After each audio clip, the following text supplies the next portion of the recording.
सबके साथ ऐसा होता है। जो छुपी हुई वासना होती है, जब तक वो नष्ट नहीं होगी तब तक परम पद नहीं मिलेगा। तो या तो ज्ञान के द्वारा नष्ट कर दें और या भोगवा के नष्ट कर दें। एक कोल्ह जी और अल्लह जी नाम के दो भाई थे। तो जो बड़े थे वो बड़े धर्मात्मा थे और जो छोटे थे वो राजा के राजकुमार का, बहुत ध्यान से सुनोगे तो इसका उत्तर मिल जाएगा, राजा के राजकुमार से उनकी दोस्ती थी। तो मांस खाना, शिकार खेलना, व्यभिचार करना, ये सब जो एक रजोगुणी जन करते हैं, राजा करते हैं, वो सब करते थे। लेकिन उनके बड़े भाई बड़े भगवत भक्त थे और वो अपने बड़े भाई को भगवान की तरह मानते भी थे, उनकी आज्ञा उल्लंघन नहीं करते थे।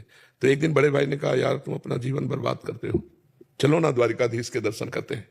उनका जो आ गया, भगवान मानते थे, गए और पीछे मंदिर में से खड़े हो गए। आगे बड़े भाई ने कहा कि कुछ सुनाओ ना ठाकुर जी को। तो उनको सांसारिक गाने आते थे, तो उन्होंने एक दो छंद ठाकुर जी के आते थे, तो वो बड़े लय से भगवान की ब्रज लीला के पद गाए।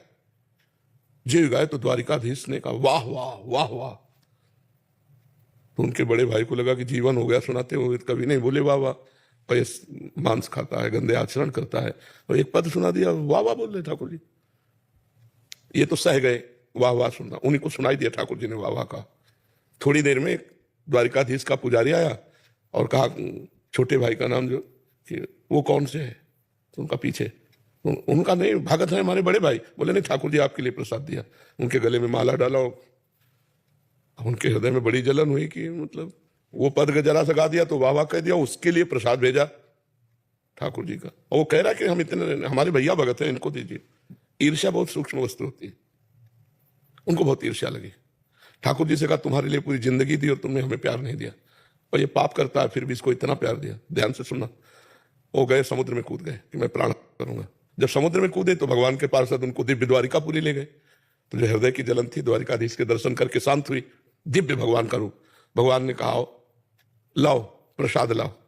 जब उनके साथ, तो उनको बड़ा सुख मिला कि वहां तो ठाकुर जी की मूर्ति से, यहाँ तो साक्षात भगवान दे रहे। बोले 2 पत्थर लगाओ। बोले दूसरा किसके लिए? बोले तुम्हारे भाई के लिए। फिर चल पड़े कि यहाँ भी भाई, यहाँ भी मतलब उसका आदर।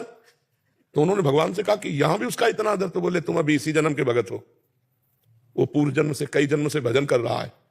वो महान तपस्वी और भजनानंदी विरक्त संत था। एक दिन वो एक उपवन में वाटिका में पड़ा हुआ था, तो वहां देखा है कि राजकुमार बहुत सी स्त्रियों के साथ हंसी खेल मजाक, राजा का राजकुमार। तो उसको लगा कि यार सुख तो इसी में है, ऐसा लगा।